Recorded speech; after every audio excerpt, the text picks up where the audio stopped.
Hi guys, ArchieLuxury. Hi guys, ArchieLuxury. And who do I recommend in America? In America, who do I recommend for quality pre-owned wristwatches?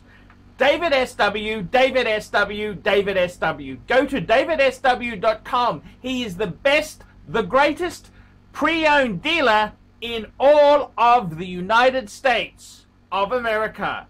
David SW, David SW, David SW. Hi guys, ArchieLuxury on the Paul Pluta channel. Paul Pluta channel. Today guys, I'm doing paid review 21QB120. This is urgent advice for Carl.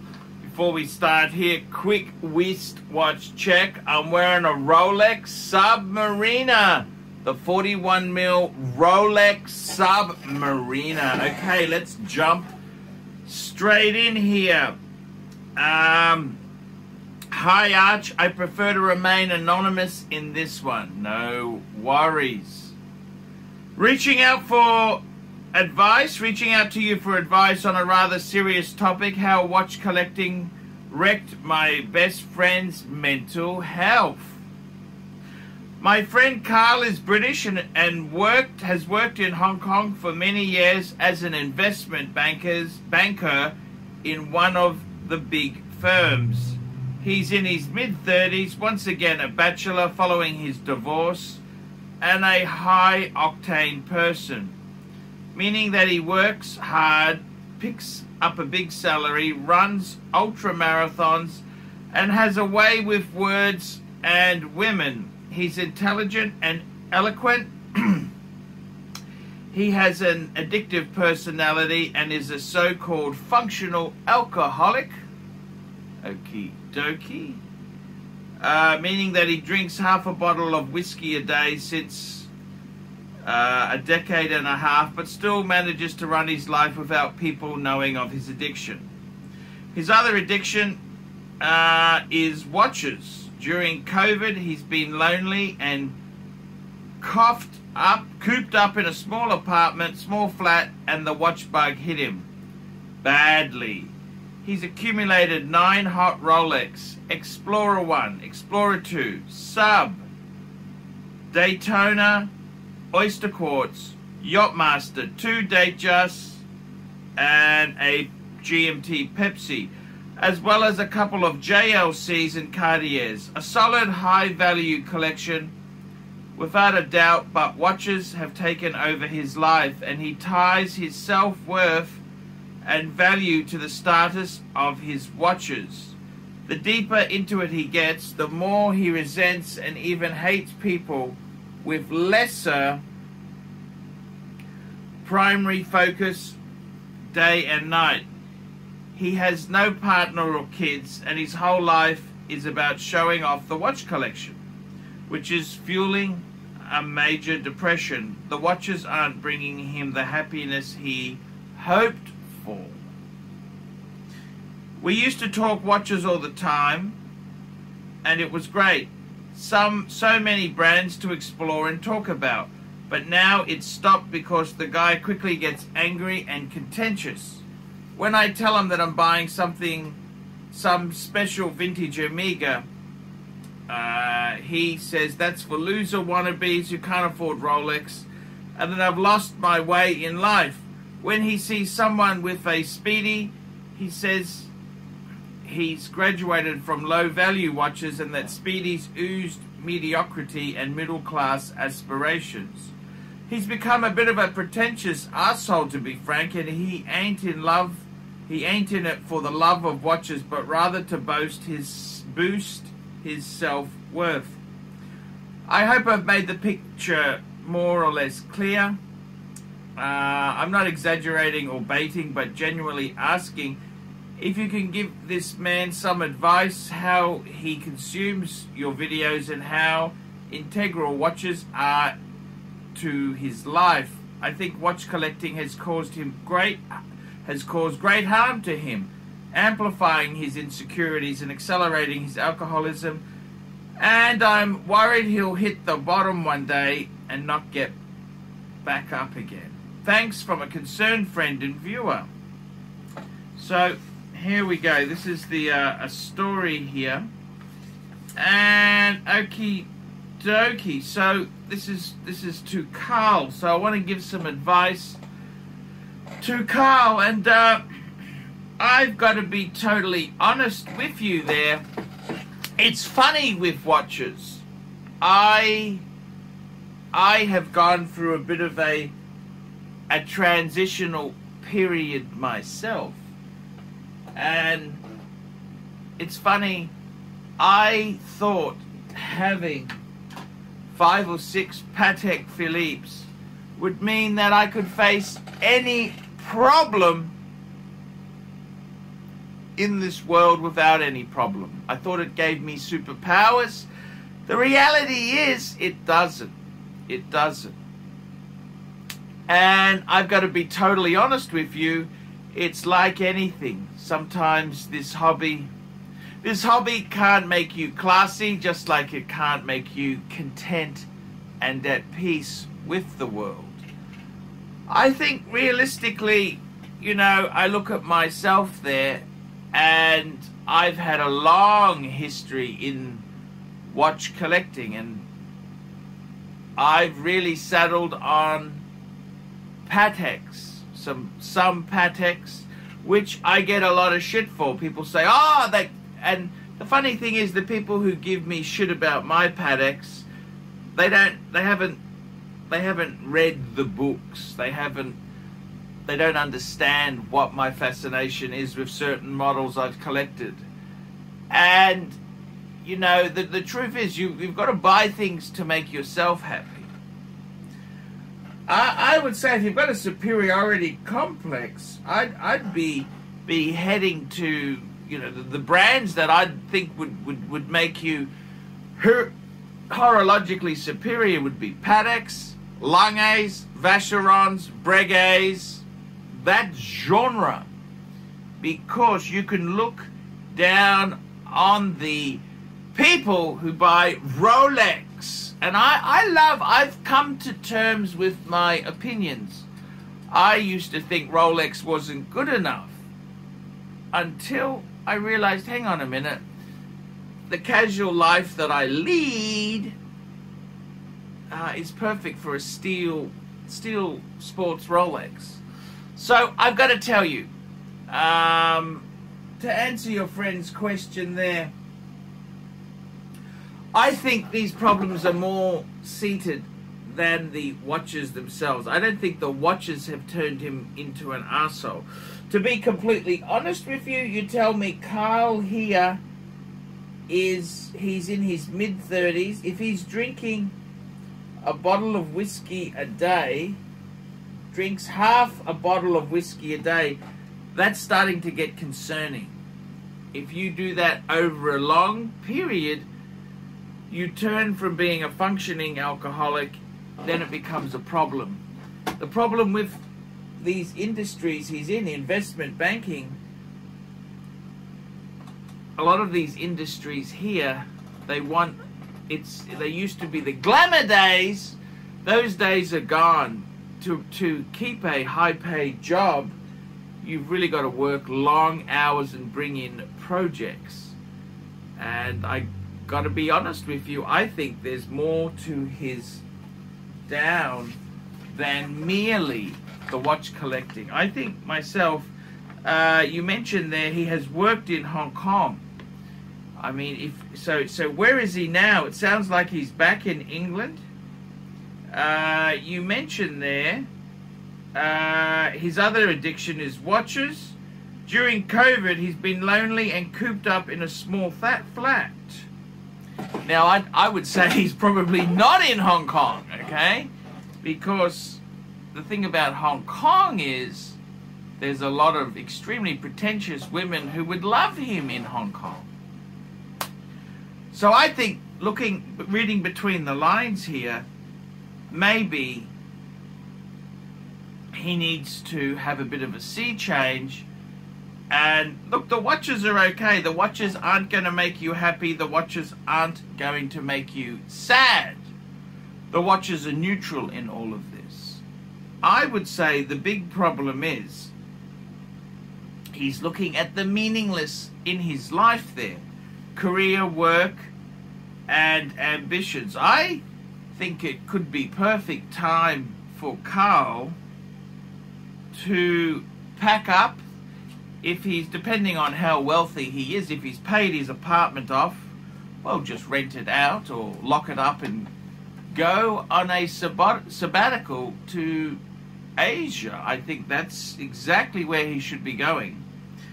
I think it's time to go and see some parts of life there. He's at a difficult point there. He's mid-30s.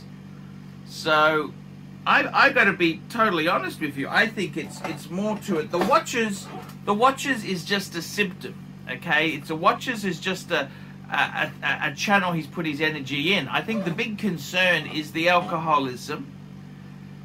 You know, a lot of these things go hand in hand. If you go to AA, you talk to different addictions, people who addiction, whether it's a sex addiction, alcohol, drugs, gambling, they have a very similar MO. And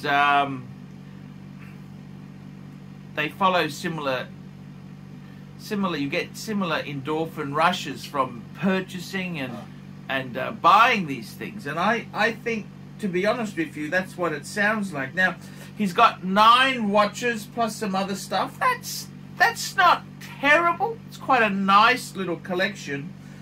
I think the big problem is more so the emptiness in his life, and it's also the excessive drinking and the realization that his career isn't the be all and end all.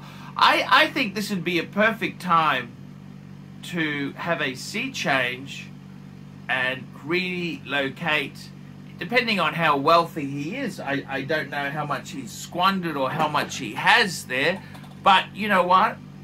Why doesn't he go and live in Bangkok? That's where I would be going. If he loved Hong Kong, Hong Kong is an amazing city. I think it could be time to have a bit of a Asian experience. I would say if he's trying to find his way, maybe Japan, Thailand, Vietnam, Singapore, Malaysia. There is so much he could do and enjoy. And I think that the real thing that he's missing, I think it's more of a coming of age event. It's his career. He sees the emptiness in his career, and he's self-medicating with alcohol and consumerism. Now that's okay for a little bit. You can't blame, I don't think the consumerism itself, in his case, the watch purchases, is what is really making him the root of the causes. The reason he is unhappy is because of the emptiness from his career, and it's also it's the damage caused by the alcoholism. So I would say, in all honesty, what he should do is look at starting an Asian adventure. I would be saying, well, there's nothing for you in England, old chap. Nothing much in England for you. I would be looking at starting a beautiful Asian adventure. Maybe take 3 months off, Thailand, Vietnam, Singapore, Malaysia, Japan. I think ideally what would happen is it would be fantastic if he managed to find a lovely Oriental lady. I would say that would be a great help and a great crutch. The alcoholism is a big concern. He probably needs to dry out. This will kill you. You keep drinking half a bottle of scotch, you can do that for a while, then it will cause really bad damage. So it's like anything excessive. I don't think the consumerism to blame. It's more the emptiness and the other problems. So I got to be totally honest with you.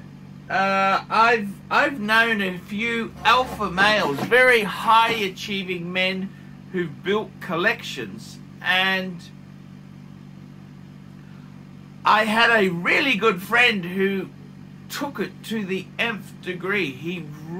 It was win at all costs, and he had to have it, had to have the best. And I've got to be totally honest with you.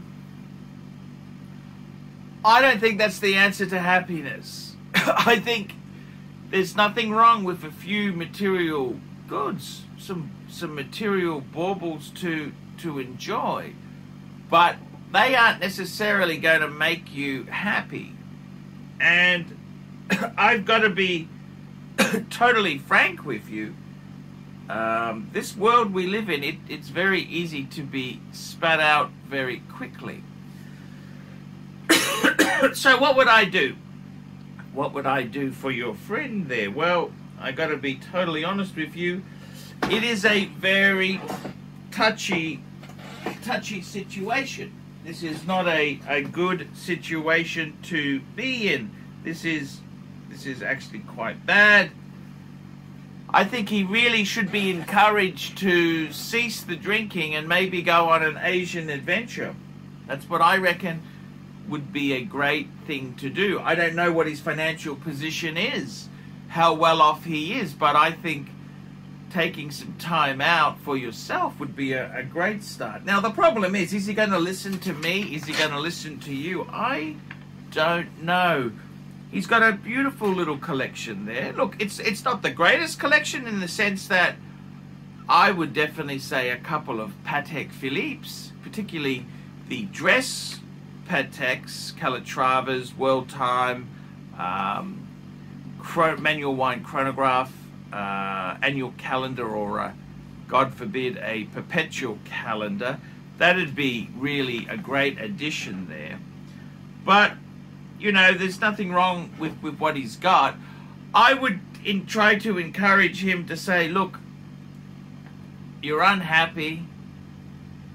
Maybe you would suggest the drinking problem, and why don't you take 3 months off and tour Asia? I think that might be what he is looking for. Now, I've had friends in similar situations. I was friends with one guy who built an amazing collection, and I gotta tell you, it was never a competition. I was never in competition to build the best collection. But eventually, I didn't want to keep growing my collection. I wanted to build certain things in my watch collection. But I'm a luxury goods collector. I like to have some Louis. I like the Louis stuff. I love handcrafted, beautifully made Louis stuff. See, it's the quality, the craftsmanship, fine, beautiful design. That's the kind of stuff I wanted to explore. Even some feminine pieces for ladies. I like to add that in my collection just to play with my sexuality. So for me, I wanted to try some different things in this genre. But for your friend, I've got to tell you, it's very hard to make these people change course. The fact that he's consuming so much alcohol is a really big concern. You could make some suggestions, but whether he listens to it or not is the real question. And what's to say he's going to take heed of this advice? But I think himself, it sounds like he's not in Hong Kong. I think he's badly missing Asia. That's what it sounds to me like. And he's self-medicating with consumerism and alcohol. It's not going to end well with the alcohol, particularly the damage to one's liver, which once the damage gets so bad, it's going to be impossible to fix. So my advice to him would be to go on an Asian adventure. It sounds like he had this magical time in Hong Kong, and it sounds to me like he needs to go on an Asian adventure. He doesn't need a lot of money. He needs to reevaluate what's important to him. So, I mean, in the world of banking, he can come back to this at any stage. Why not take a bit of a sabbatical, take some time off for some growth, and see a bit of this fantastic region? I think that's definitely what he should do. With the watches, hey, that's a great store of value. They're not terrible things to have. I don't know whether watches really make you superior. I've got to be totally honest with you. I didn't respect Rolex as much as I should have, and when I got out of my Rolex, it was very hard to come back in. And I've got a few pieces, but Rolex is just a nice everyday thing to wear, enjoy, just a piece of quality that you can take everywhere you go. So I've got to say, Rolex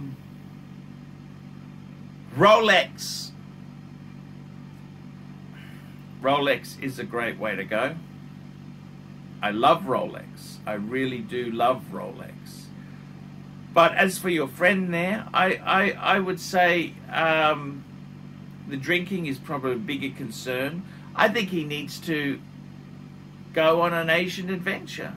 If he's got the money, why not a month in Thailand, a month in Malaysia, a month in Japan, a month in Vietnam, see where he likes to live, and what a great atmosphere. So I think that could be where the problem is there. If he's certainly in England, it's going to be disappointing. It's a wretched, miserable place at times with its cold, dreary weather and miserable wenches that are there. So that is my advice there. I hope it helps. I hope it helps. I don't think the watches is what's made him miserable. I think it's more so that's a symptom from feeling miserable. Alcoholism and consumerism addictions, which I don't know whether that's made him miserable, but he's self-medicating. So I think he needs to get back to Asia and continue the journey. So he's been in Hong Kong for a while. I mean, that'll drive anyone bonkers as well, Hong Kong. But I think go and explore a few things. Just don't fall in love with the first girl you find. That's the only advice I could give you. Hold a little bit back. Okay, guys, that's your ponder for today. Like, subscribe, and tell your friends. Put some comments below. And remember, guys, I can't survive on Google Ads. I desperately need paid reviews to survive on YouTube. Get a paid review done. It will make the world of difference to me. I'm your Pontiff, and I will see you in the next one. Also, Patreon. You can sponsor me on Patreon for as little as $1 a month, and it keeps me making quality content. Okay, guys, I will see you in the next one. Hey guys, check out one of my best friends, Jamie Opulence, on YouTube. Just go to Jamie Opulence on YouTube. A fantastic channel from my good friend Jamie. Check it out, guys. Hey guys, ArchieLuxury. Guys, I want to introduce a new service to you. ValueYourWatch.com. Proud supporters of ArchieLuxury. No seller's fees, no buyer's fees. That's right, guys. This is a trading platform to buy or sell watches. You can start selling for free. That's right. We advertise our paying subscribers on Google, Facebook, Instagram, LinkedIn. It's a global platform. That's right, guys. Get $50 off the annual subscription by applying the coupon Archie when you check in there. But guys, you can try this for free straight away. Guys, you can start listing watches. ValueYourWatch.com. Give it a try and tell me what you guys think of that. All these neck just wanna be a mini me. All these neck just wanna be a mini me. All these neck just wanna be a mini me. Feeling me, any me. All these neck just wanna be a mini me. All these neck just wanna be a mini me. All these neck just wanna be a mini me. Feeling me, any me. All these neck just wanna be a mini me. All these neck just wanna be a mini me. All these neck just wanna be a mini me. Feeling me, any me. All these neck just wanna be a mini me. All these neck just wanna be a mini me. All these neck. Like, subscribe, and tell your friends, and don't be afraid to get a paid review. $50 for a paid review. It helps me stay full-time on YouTube, and I will see you in the next one. $50 paid review. I can't survive on Google Ads. I need your support. And guys, you could also sponsor me on Patreon. Patreon allows you to pay as little as $1 a month to keep me on YouTube. Hey guys, ArchieLuxury. Who do I recommend for watches in Brisbane and Sydney? Vintage Watch Co. That's correct. Vintage Watch Co. in Brisbane Arcade in Brisbane and the Strand Arcade in Sydney. Vintage Watch Co. Brisbane and Sydney. Ronnie, I've known him since the late 90s. Ronnie is a top bloke. Luke is a great guy. Vintage Watch Co. That is who I recommend in Australia. Check out Vintage Watch Co. and the guys' amazing range of watches. They also do service and repairs. Vintage Watch Co. That is where the pontiff goes. You know, some of my Patek's came from Vintage Watch Co. That's right, guys. Vintage Watch Co.